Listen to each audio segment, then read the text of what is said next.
தமிழகம் எங்கும் Max gold cash for your gold. Max gold நீங்க தங்க மட்டும் இல்லைங்க, பிளாட்டினம், டைமண்ட், சில்வர், ரூபினி எதை வேணாலும் விற்கலாம். உங்களுக்கான பணம் ரொக்கமா கையிலயோ இல்லைன்னா பேங்க் அக்கௌண்ட்லயோ உடனடியாக செலுத்திடுவாங்க. மார்க்கெட் மதிப்பை விட 100 ரூபாய் ஒரு கிராமுக்கு உங்களுக்கு கூடுதலா கிடைக்கும். தமிழ்நாடு முழுக்க டோர் ஸ்டெப் சர்வீஸும் இவங்க ப்ரொவைட் பண்றாங்க. உங்களுக்கு கோல்ட விற்கணும்னா அதுக்கு ஒரே ஒரு பெஸ்ட் பிளேஸ் மேக்ஸ் கோல்டு தான். கால் 04445454545. வணக்கம். Big topic with Karthik Mayakumar. சடனா பேரும் புகழ வருது, காசு வருது அப்படின்னா உடனே ஆடம்பர லைஃபுக்கு ஆசைப்படுறவங்க மத்தியில் நம்ம காந்த கண்ணடிகை மோனலிசா இருக்காங்களே, அவங்க பெரிய மனசை இப்போ எல்லாரும் பாராட்டி ஆகணும். மக்களே, அவ்வளோ பேர் நல்ல விஷயத்தை இப்போ அனௌன்ஸ் பண்ணியிருக்காங்க. சம்பாதிக்கிற காசில் ஸ்கூல் கட்டி கொடுக்க போகிறேன்னு சொல்லியிருக்காங்க. இதை பற்றி தான் முழுக்க முழுக்க பார்க்க போகிற நிகழ்ச்சிகளை போகலாம்.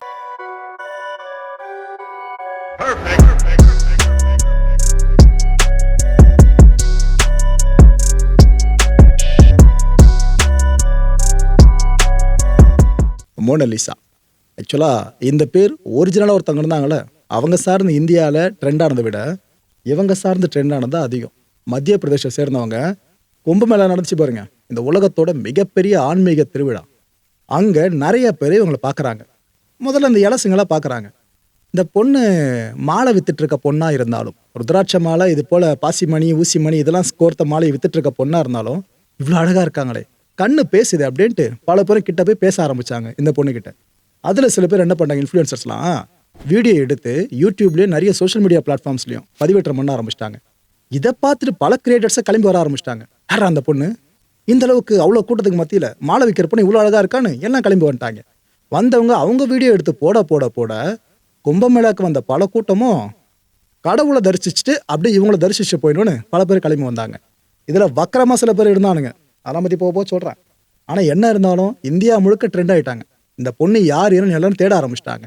காந்த கண்ணடிகை அப்படின்னு அவங்களே பட்டமும் கொடுக்க ஆரம்பிச்சிட்டாங்க.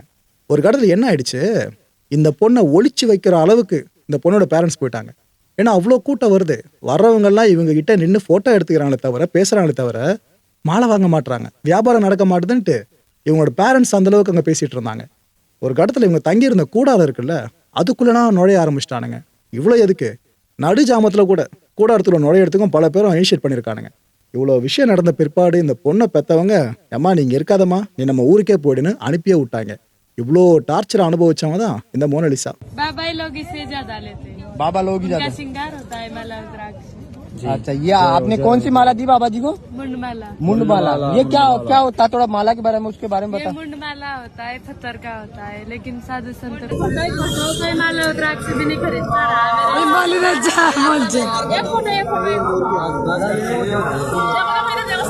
अरे क्या दिन भर की क्या करेगा, क्या करूं।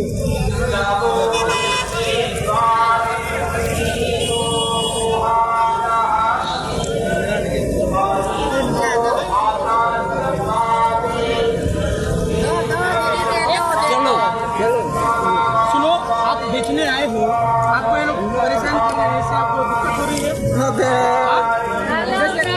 आप रोज माला जितनी बेचती थी उससे तो अभी कम बेच रहे होंगे। हम बेच रहे थे, फोटो करे।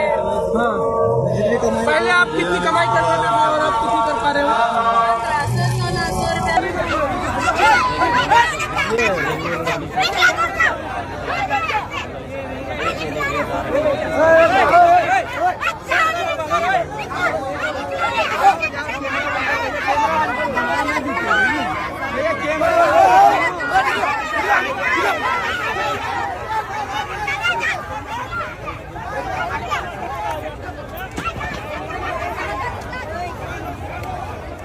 என்னதான் டார்ச்சர்ஸ் ஒரு பக்கம் அனுபவிச்சாலும், இன்னொரு பக்கம் சினிமா பட வாய்ப்புகளும் அவங்களோட கனவு கதவை தட்டுது. ஒரு ஹிந்தி படம், 2 தெலுங்கு படம். யார் கமிட் ஆகிருக்க படம்? மோனலிசா கமிட் ஆகிருக்க படம். இது பத்தாதுன்னு இந்த நகை கடையாக இருக்கட்டும், மற்ற பெரிய பெரிய கடைகளாக இருக்கட்டும், அது சார்ந்த திறப்பு விழா அப்படின்னாலே பெரிய பெரிய நடிகைகளை மட்டுமே டார்கெட் பண்ணிட்டு இருந்த அந்த கடை ஓனர்ஸ்லாம் இவங்க பக்கம் திரும்பிட்டாங்க. மோனலிசா கூப்பிடலாம் அப்படின்னு கூப்பிட ஆரம்பிச்சிட்டாங்க.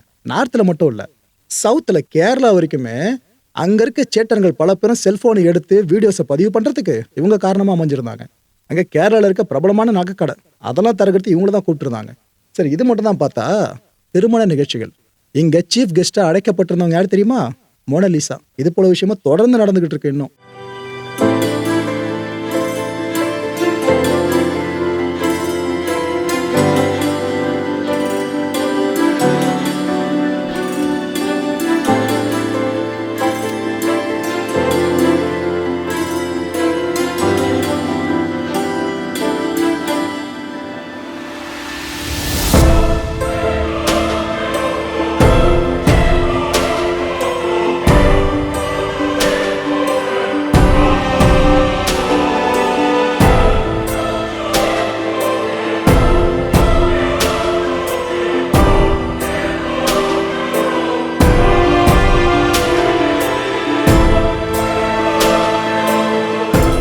ஊசிமணி, பாசிமணி, ருத்ராட்ச மாலை வித்துட்டு இருந்த பொண்ணு இப்போ வைர மாலை வரைக்கும் விளம்பர மாடலாக இருக்காங்க. இந்த டைமண்ட் சார்ந்த நிறைய அட்வர்டைஸ்மெண்ட்லேயும் பண்ணிட்டு இருக்காங்க. பெரிய பெரிய நகைக்கடைகள் சார்ந்து திறப்பு விழாக்கு மட்டும் இல்லை, பிரபல மாடலாக இப்போ வலம் வரவும் ஆரம்பிச்சிட்டாங்க. இதெல்லாம் பார்த்த இலசுகள் தான் இங்கே இருக்கவங்களே பல பேர் சொன்னது, இவங்க ஒரு சில்க் ஸ்மித்தாப்பா, தென்னகத்து சில்க் ஸ்மித்தா நம்ம பார்த்துட்டோம், இவங்க ஒட்டுமொத்த இந்தியாவுக்கான சில்க் ஸ்மித்தான்ற மாதிரி பேச ஆரம்பிச்சிட்டாங்க. அந்த அளவுக்கு இவங்க வளர்ச்சியை பார்த்து பல பேர் சந்தோஷப்பட்டாங்க. ஏன்னா இந்த அளவுக்கு ஜீரோல இருந்து ஒரு பொண்ணு அப்படின்றதுல மேலே போயிருக்காங்களே, இதை பார்த்து பல பேருக்கு சந்தோஷம், ஒரு சிலருக்கு மட்டும் பொறாமையும் இருந்துச்சு.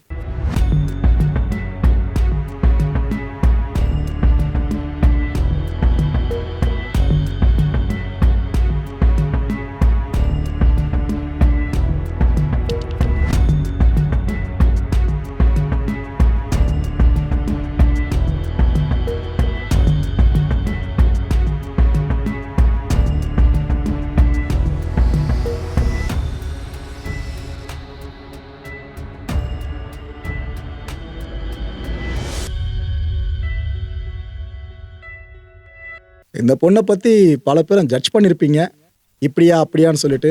அதுவும் இடையில சில பல செய்திகள் வர கேட்டிருப்பீங்க. இந்த பொண்ணு பாருப்பா பாலிஷ் ஆயிடுச்சு பயங்கரமா சினிமாக்குள்ளே போனதும், காசு வந்தால் எல்லாமே இந்த அளவு மாறிடுமே, அது போல தான் இந்த பொண்ணு மாறி இருக்குன்ற மாதிரி சில பேர் அது போல வார்த்தைகளையும் பிரயோகிச்சாங்க. ஆனால் அவங்கெல்லாம் இதுக்கப்புறம் மனசை மாற்றிப்பீங்கன்னு நினைக்கிறேன். என்ன இருக்கு, இந்த பிரயாக்ராஜ் இருக்குல்ல, அவங்களுக்கு வாழ்க்கை கிடைச்ச இடம். அந்த பிரயாக்ராஜுக்கு மோனலிசா கிளம்பி போயிருக்காங்க. இப்போ ரீசெண்டாக போனவங்க அங்கே கடவுள் சார்ந்து தன்னோட நன்றி கடனை செலுத்துறாங்க. செலுத்தி முடிச்சுட்டு அங்கே அவங்க கிட்ட பேச ட்ரை பண்ணியிருப்பாங்களே, அவங்க கிட்ட வழக்கமாக நின்று பேசுறது, ஃபோட்டோக்கு போஸ்ட் கொடுக்கறது, இதெல்லாம் பண்ணிட்டு அங்கேருந்து நடந்து வர்றவங்க கிட்ட செய்தியாளர்கள் மைக்க போட்டாங்க. என்னங்க எப்படி ஃபீல் பண்ணுறீங்க, சில மாதங்கள் கேப்லேயே உங்கள் வாழ்க்கை இப்படி மாறி இருக்கு, என்ன நினைக்கிறீங்க அப்படின்னு கேட்டாங்க. அப்போ அவங்க சந்தோஷத்தில் என்னென்ன சொன்னாங்கன்னா, கும்பமேளா அதுதான் என்னோட வாழ்க்கையை மாற்றிச்சு, அதில் நான் எப்போவுமே மாறுபட மாட்டேன், அதுதான் என் வாழ்க்கையை மாற்றிச்சு. புகழோடு சேர்த்து இப்போ எனக்கு பொறுப்பு அதிகமாகிடுச்சுங்க. ஏன்னா நான் இதுக்கு முன்னாடி என்ன வேணாலும் நினைக்கிறதெல்லாம் பண்ணியிருக்கலாம், ஆனால் இனிமே நான் பண்ணுற ஒன்று பல பேர் பார்க்குற விஷயமா இருக்கும், அதனால் பொறுப்பு எனக்கு அதிகமாகிடுச்சு. என்னோட முதல் சினிமா படம் இருக்குல்ல, அதில் கிடைக்கிற சம்பளம் இருக்குல்ல, அந்த சம்பளத்தை வச்சு என் கிராமத்தில் ஒரு ஸ்கூல் கட்ட போகிறேன் அப்படின்னு சொல்லியிருக்காங்க. மக்களே, இதெல்லாம் நிறைய காசு இருக்கவங்களுக்கே மனசில் வராத விஷயம். அந்த பொண்ணுக்கு வருது பார்த்தீங்களா, இந்த சின்ன வயசில் என் கிராமத்தில் நிறைய பசங்க படிக்க முடியாமல் கஷ்டப்படுறதெல்லாம் நான் பார்த்துருக்கேன். ஸோ அவங்களுக்காக நான் ஒரு ஸ்கூல் கட்டணும்னு விரும்புகிறேன். என் சொந்த காசில் நான் கஷ்டப்பட்டு சம்பாதிச்ச காசில் கட்டணும்னு விரும்புகிறேன். என்னோட ஃபர்ஸ்ட் படத்தோட சம்பளம் தான் அந்த காசாக இருக்கும். கல்வி தான் நல்ல மாற்றத்தை ஏற்படுத்தணும்னு நான் ஆழமாக நம்புறதா சொல்லியிருக்காங்க. என்னோட புகழ் இருக்குல்ல, இந்த புகழ் கல்விக்காக பயன்பட்டுமே, நிறைய பசங்க படிக்கிறதுக்கு பயன்படுத்துமே, இதை விட்டால் வேற எதுக்கு அது பயன்பட்டு என்ன பிரயோஜனம்னு அவங்க கேட்டிருக்காங்க. நிறைய பேருக்கு அந்த வயசுக்கேற்ற மெச்சூரிட்டி இருக்குன்னு சொல்லுவாங்களே, அது இவங்ககிட்ட நல்லாவே பார்க்க முடியுது. இவங்களுடைய இந்த ஸ்டேட்மெண்ட்டை பார்த்த பிற்பாடு பல பேரும் மனசார வாழ்த்த ஆரம்பிச்சிட்டாங்க, ஒட்டுமொத்த இந்தியா முழுக்கவும். அதுவும் இந்த பொண்ணை இதுக்கு முன்னாடி தப்பாக ஜட்ஜ் பண்ணிட்டோன்ற மாதிரி சில பேர் அப்பாலஜி லெட்டரில் எழுத ஆரம்பிச்சிட்டாங்க. நான் இன்னொன்று இங்கே தெளிவாக சொல்லிடுறேன், சும்மா ஒருத்தரை பார்த்து ஜட்ஜ் பண்ணிட்டு இவங்க இப்படி தான் அப்படின்ற முடிவு எடுத்து தொலைச்சிடாதீங்க. நீங்கள் ஒருத்தரை நல்லவங்க தான், இவங்க இப்படிலாம் பண்ண மாட்டாங்கன்னு தப்பாக முடிவு எடுத்தாலும் பின்னாடி அவங்க என்ன வேலையை காமிச்சாங்கனாக்கா, அட பாவி மனுஷனு, உன்னை போய் நல்லவன் நினச்சுன்னு அப்படின்னு புலம்புறது. ஆரம்பத்தில் போட்டு அடின்னு அடிச்சுட்டு அதுக்கப்புறம் அவங்க நல்லது பண்ணாங்கனாக்கா, சூப்பர்ப்பா இந்த பொண்ணை போய் அப்படி நினச்சுமே அப்படின்றது. எதுக்கு நினைக்கிற, உன் வாழ்க்கையை பற்றி நினைக்க 1000 விஷயங்கள் இருக்குது, அப்படி போயிடு மற்றவங்க ஜட்ஜ் பண்ணாதீங்க. நீங்கள் மற்றவங்க ஜட்ஜ் பண்ண ஆரம்பிச்சிட்டா கடைசி வரைக்கும் அவங்கள புரிஞ்சிக்க முடியாமல் போயிடும். அழகு மட்டும் இல்லைம்மா, உனக்கு குணமும் நிறைய இருக்குது அப்படின்னு சொல்கிறாங்க. இன்னொரு பக்கம் ஆடம்பரத்துக்கு ஆசைப்படுறவங்க மத்தியில் நீ என்னம்மா இது போல் ஸ்கூல்லாம் கட்டணும்னு சொல்லி பேசுகிற, சூப்பர்மான்றாங்க. இதெல்லாம் தாண்டி இன்னொரு விஷயம், உனக்கு கல்வி பெருசாக கிடைக்கல, உன்னோட வறுமையான குடும்ப சூழல் அதுக்கு பிரதான காரணம். ஆனால் அந்த கஷ்டம் மற்றவங்க படுவாங்கன்னு நினைக்க தெரிஞ்ச ஒரு மனசு இருக்குல்ல, உன் மனசு, அது நீடூழ்கி வாழ்கன்னு பல பேர் பேசுகிறாங்க, வாழ்த்துறாங்க. உனக்கு கிடைக்காத கல்வியை மற்றவங்களுக்கு கொடுத்து அழகு பார்க்குறோன்னு நினைக்கிறதே பெரிய அழகுன்ற மாதிரி பல பேர் சொல்ல ஆரம்பிச்சிட்டாங்க. இதுதான் மக்களே உண்மை. வெளிப்புற தோற்றத்தில் இருக்கிறது அழகு கிடையாது, செயல்பாடுகள் மூலமாக வர்றதில்ல, அதுதான் உண்மையான அழகு. மக்களை இந்த கான்டென்ட்டை பொறுத்திருக்க நாமெல்லாம் சிந்திக்க வேண்டிய ஒரே ஒரு முக்கியமான விஷயம், நீங்களும் நிறைய உதவிகளை தன்னலம் சாராமல் மற்றவங்க சார்ந்து பண்ணுறீங்க அப்படின்னா உங்கள் அழகு இன்னும் அழகாகலாம். அடுத்த நிகழ்ச்சி சந்திக்கலாம். நன்றி, வணக்கம். தமிழகம் எங்கும் Max gold, cash for your gold. Max gold நீங்க தங்க மட்டும் இல்லைங்க, பிளாட்டினம், டைமண்ட், சில்வர், ரூபினி எதை வேணாலும் விற்கலாம். உங்களுக்கான பணம் ரொக்கமா கையிலயோ இல்லைன்னா பேங்க் அக்கௌண்ட்லயோ உடனடியாக செலுத்திடுவாங்க. மார்க்கெட் மதிப்பை விட 100 ரூபாய் ஒரு கிராமுக்கு உங்களுக்கு கூடுதலா கிடைக்கும். தமிழ்நாடு முழுக்க டோர் ஸ்டெப் சர்வீஸும் இவங்க ப்ரொவைட் பண்றாங்க. உங்களுக்கு கோல்ட விற்கணும்னா அதுக்கு ஒரே ஒரு பெஸ்ட் பிளேஸ் மேக்ஸ் கோல்டு தான். கால் 04445454545. என் அன்பார்ந்த மாயம் ஸ்டுடியோஸ் நேயர்களே, மாயம் பக்தின்னு ஆன்மீகத்துக்காக பிரத்யேகமா ஒரு சேனலை கொண்டு வந்திருக்கோம். மறக்காம சப்ஸ்கிரைப் பண்ணி அந்த சேனலுக்கு உங்களோட ஆதரவை மனப்பூர்வமாக தெரிவிங்க. வணக்கம் மாயம் ஸ்டுடியோஸ் நண்பர்களே. மாயம் ட்ரெண்ட்ஸ் அப்படின்ற ஒரு புதிய ஃபேஸ்புக் பேஜை ஓப்பன் பண்ணியிருக்கோம். நீங்கள் யூடியூப்பில் பார்த்துட்டு இருக்கீங்களா நம்மளோட கான்டென்ட்ஸ்லாம், இதெல்லாம் விட ஒரு படி மேலே ரொம்ப கிறிஸ்பாகவும் ரொம்ப சூப்பராகவும் நிறைய கான்டென்ட்ஸ் உங்களுக்கு இந்த பேஜில் காத்துட்டு இருக்குங்க. ஸோ உடனடியாக ஃபேஸ்புக் பிளாட்ஃபார்ம் போங்க, மாயம் ட்ரெண்ட்ஸ்னு டைப் பண்ணி சர்ச் பண்ணி நம்ம பேஜை ஃபாலோ பண்ணுங்கள். அப்படியே நம்ம சேனலையும் நீங்கள் சப்ஸ்கிரைப் பண்ணிட்டீங்க அப்படின்னா இன்னும் நிறைய புது புது கான்டென்ட்ஸை உங்களுக்காக ப்ரொடியூஸ் பண்ணி கொடுத்துக்கிட்டே இருப்பாங்க. நீங்கள் பண்ணுற ஒவ்வொரு சப்ஸ்கிரிப்ஷனும் எங்களுக்கு பெரிய மோட்டிவேஷனாக அமையும்.